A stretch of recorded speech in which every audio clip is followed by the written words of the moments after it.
Assalamualaikum warahmatullahi wabarakatuh. Waalaikumsalam warahmatullahi wabarakatuh. Sehat semuanya? Sehat, alhamdulillah. Sehat ya.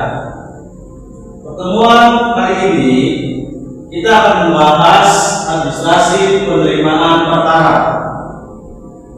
Tapi sebelum kita memulai, kemudian kita berdoa bersama dulu ya. Untuk berdoa dimulai.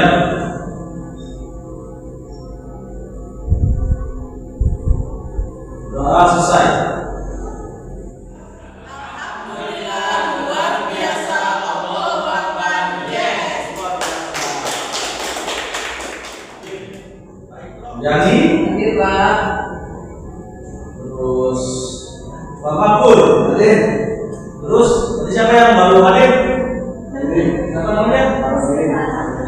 Oh, Siti Farah ya. Oke, Siti Farah. Terus Pak Widin ya? Widin. Itu satu lagi siapa? Satu lagi? Oh, Anam. Oke. Semuanya ada 6 orang ya yang hadir hari ini. Oke. Dalam perkuliahan ini itu tujuannya kita biar tidak salah langkah memahami dokumen-dokumen apa yang perlu untuk pendapat perkara di pengadilan negara.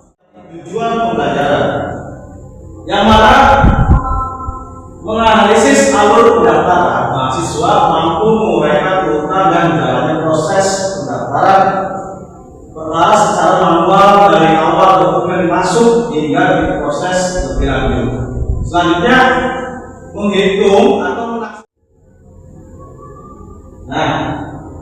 selanjutnya tahu tidak mejanya seperti apa sih di pengadilan?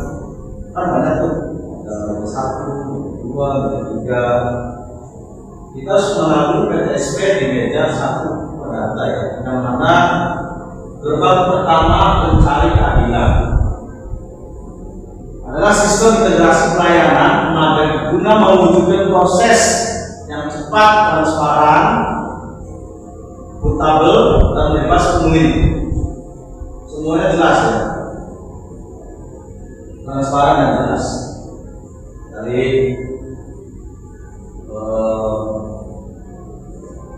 pengelola PSP. Selanjutnya, ini ada alur besar pendaftaran manual yang mana perlu dipahami juga. 1, itu meja 1 PTSP ya. Verifikasi berkas fisik formal dan hasil biaya pajak perkara. Kedua,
kemudian ada nih kasus pembelajaran mandiri, misalkan pembelajaran cerai.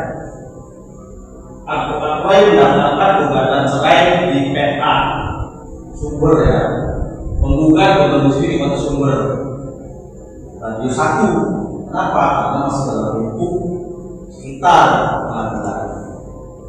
Sedangkan tergugat berdomisili di wilayah Kabupaten Cirebon Timur atau Bundu itu radius 4. Kenapa? Semuanya ada sudah tertata di situ dari radiusnya.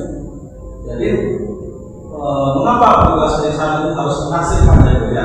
Karena sudah ada radiusnya. Panjang daya tertara dalam sangat tinggi. Jangan sampai nanti radius 1 mengusia radius 4. Karena beda itu adalah panggilannya. Biasanya kalau radius 4 itu dua kali seminggu, 2 sekali dalam panggilan sidang. Radius 1 itu biasanya 1 minggu sekali. Catatan waktu itu biasanya. Nah, boleh tidak nih tugas kelompok. Menurut saya sudah dikasih. Berarti ini ada enak coba dikasih. Karena di situ ada namanya keselisihan dapat.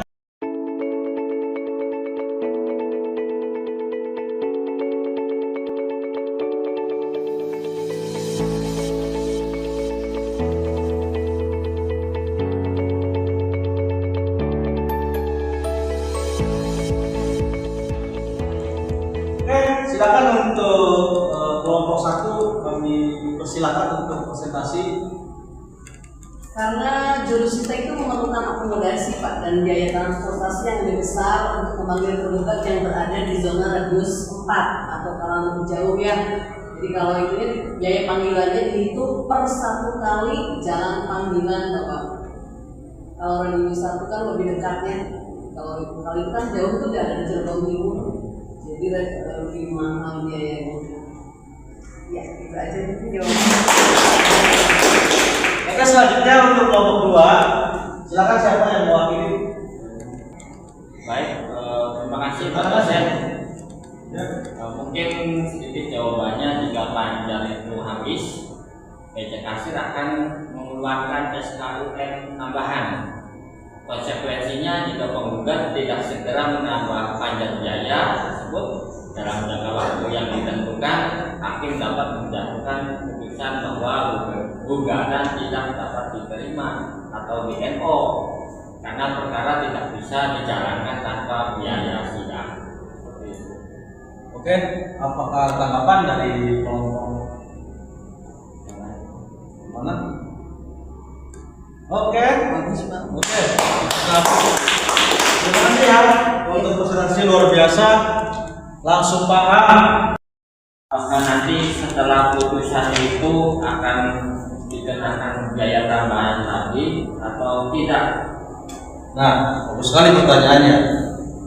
Dari uang muka yang sebelumnya, jadi otomatis secara itu dilihat saja dari biaya panjang.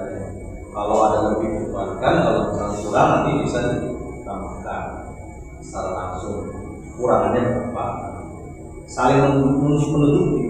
Jadi biaya panjang itu uang muka. Kalau masih lebih, ya dikeluarkan. Ya enggak. Luar biasa. Kalau boleh tahu itu bagaimana cara dari mulai pendaftaran sampai ke pengambilan berkas terakhir? Nah, ini pertanyaannya sangat bagus. Jadi untuk pengambilan proses, ya, proses pengambilan Ya. Bukan daftar bukan. Pengambilan berkas. Jadi kalau pengambilan berkas tentu klien ini pastikan mau jasanya pakai kata pribadi. Kalau pribadi siapa yang bisa verifikasi bawah, ya. Kemudian persiapan juga biaya. Barangkali ini di permukaan biaya panjang berkurang atau tidak sisa atau antisipasi. Jadi langsung datang. Biasanya keputusan keluar itu setelah 2 bulan atau 1 bulan baru bisa dikeluarkan keputusan tersebut. Kemudian baru datang kalau kita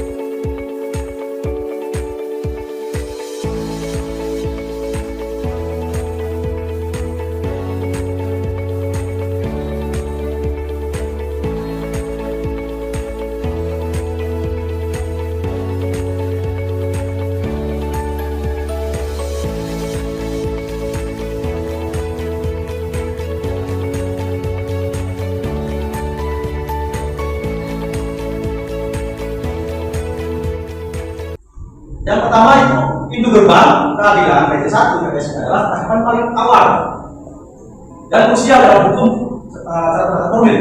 Tanpa kelulusan verifikasi di satu sekolah pernah bisa diregistrasi maupun didata.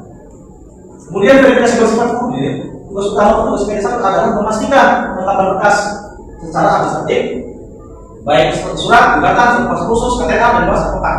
Bukan memeriksa kebenaran isi atau dari gugatan yang menjadi kewenangan majelis hakim. Terus kesimpulan selanjutnya itu asas biaya perkara, sistem penasihat panja biaya perkara tersebut. Di PT1 didasarkan pada zona radius alamat terlihat jelas.